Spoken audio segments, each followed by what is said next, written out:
Hey guys, how you doing? This is Paul, and this is the Zhiyun crane, a $650 stabilizer for mirrorless cameras and smaller DSLRs. At this price point, it aims to be an introductory product to the world of electronic gimbal stabilization, but it's still pretty expensive. So is it worth it? I've broken up this review into 6 parts that you can see on screen now, so if you want to know more about any certain aspects of the product, you can skip to what you want to see, or you can watch the whole video if you want to hear all of my impressions about the product. The Zhiyun crane is one of the best constructed pieces of tech I've ever had the chance to test. And as a piece of camera gear, that's really important because you're going to be putting some expensive gear on the stabilizer and you don't want to risk any chance of your gear getting damaged. It's almost entirely magnesium and alloy and feels incredibly solid in the hand. It kind of feels like a futuristic piece of equipment, and I can tell a lot of work went into the engineering of it. Now, it does weigh 2 pounds, and if you have a slightly heavier camera setup on here, it can start to feel pretty heavy within a few minutes. But thankfully, it does have a tripod mount on the bottom, so what I like to do is get a quick release plate that's only about $12 on Amazon, link in the description below, and then I can easily set down the gimbal whenever I need to. The gimbal comes with this really nice hardshell briefcase with foam padding on the inside, and this is a must-have if you're going to be taking the stabilizer on the go. You really can't just throw the stabilizer in a bag because it would swing around everywhere and it could potentially damage one of the motors, so the briefcase makes traveling super easy. The gimbal also comes with 2 big batteries that last forever. I've never been able to drain the entire battery in one shoot with the gimbal, and obviously the battery is going to depend on how heavy your camera is. Heavier cameras take up a lot more battery life, but I was using it with the Canon 80D for several hours and it still had battery life at the end. Zhiyun also provides a battery charger and a micro USB cable for the batteries, and all of these have slots in the briefcase so you can easily take them with you. The stabilization process might be pretty intimidating to someone setting it up for the first time, but once you get the hang of it, trust me, it's not too bad, and now it normally only takes about 5 to 10 minutes. First, you need to adjust everything on the camera to how you'll be using it on the gimbal. So you should set your zoom range, maybe flip out the display if you want to, or anything else that might throw the balance off if you were to adjust it. And basically from there, you check each axis one at a time, making tiny adjustments here and there to counteract any imbalances that you see. Craig Adams does a great job of explaining this in his balancing tutorial, which I'll leave a link to in the description down below.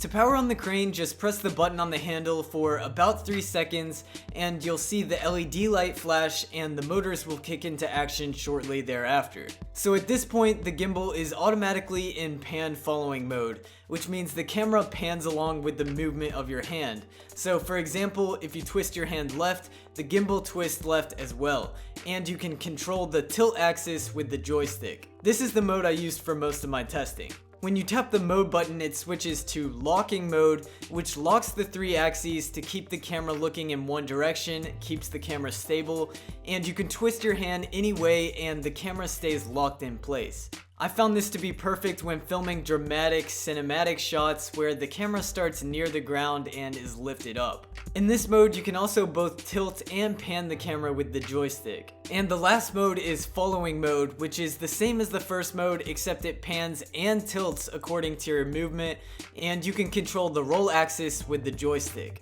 After using the gimbal for about an hour or so, I was pretty used to the controls and I felt like I knew how to adjust anything that looked off. Additionally, you can also use the crane inverted to get a shot lower to the ground, and the stabilization still works just as well in this mode. Now, when using that joystick on the gimbal itself, it's pretty hard to control the speed of the movements, so you can't really get usable pans and tilts.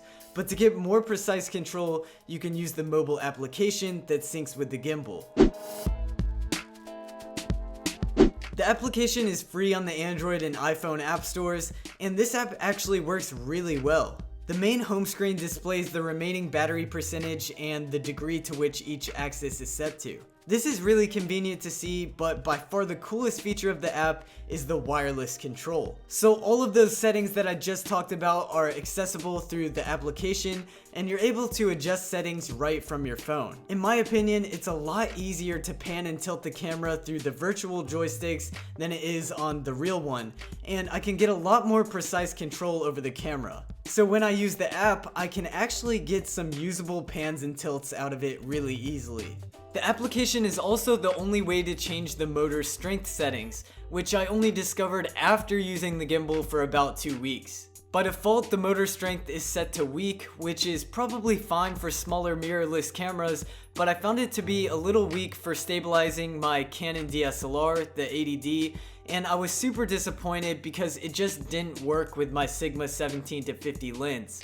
But when I changed it to high strength mode, the strength increased significantly and it was able to stabilize my Sigma 17-50 lens, but I still couldn't get it to work with the Sigma 18-35 because it's just too top heavy. Now, even though it did technically work with the Sigma 17-50 lens, I could really tell that that was pushing the motors to their limit because occasionally it would get off balance and start shaking back and forth to correct itself.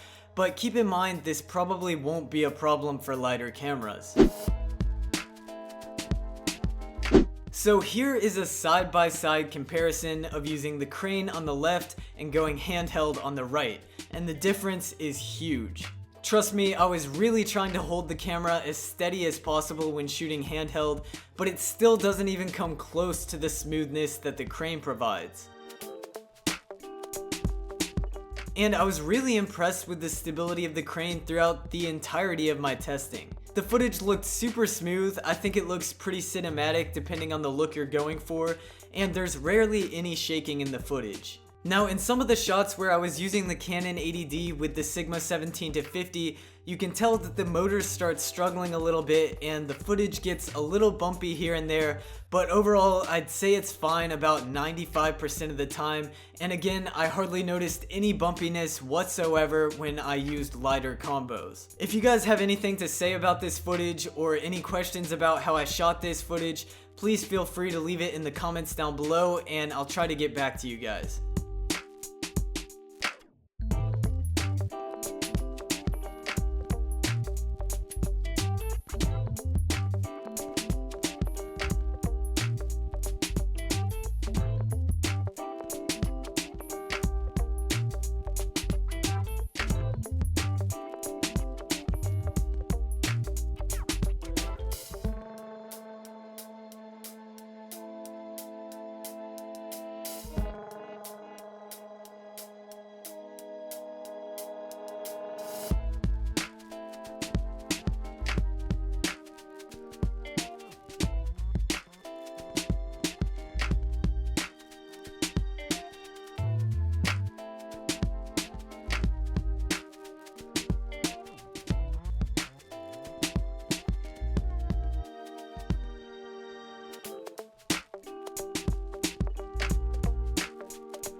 So as you can see, I'm really impressed with the Zhiyun crane. It's a great piece of equipment that anybody who films video could appreciate. While it may not be able to support heavier cameras like more expensive stabilizers, it is smaller and more convenient and is overall a fantastic option for those looking to take their work to the next level. So if any of you are interested in purchasing the Zhiyun crane, I'll leave a link to it in the description down below.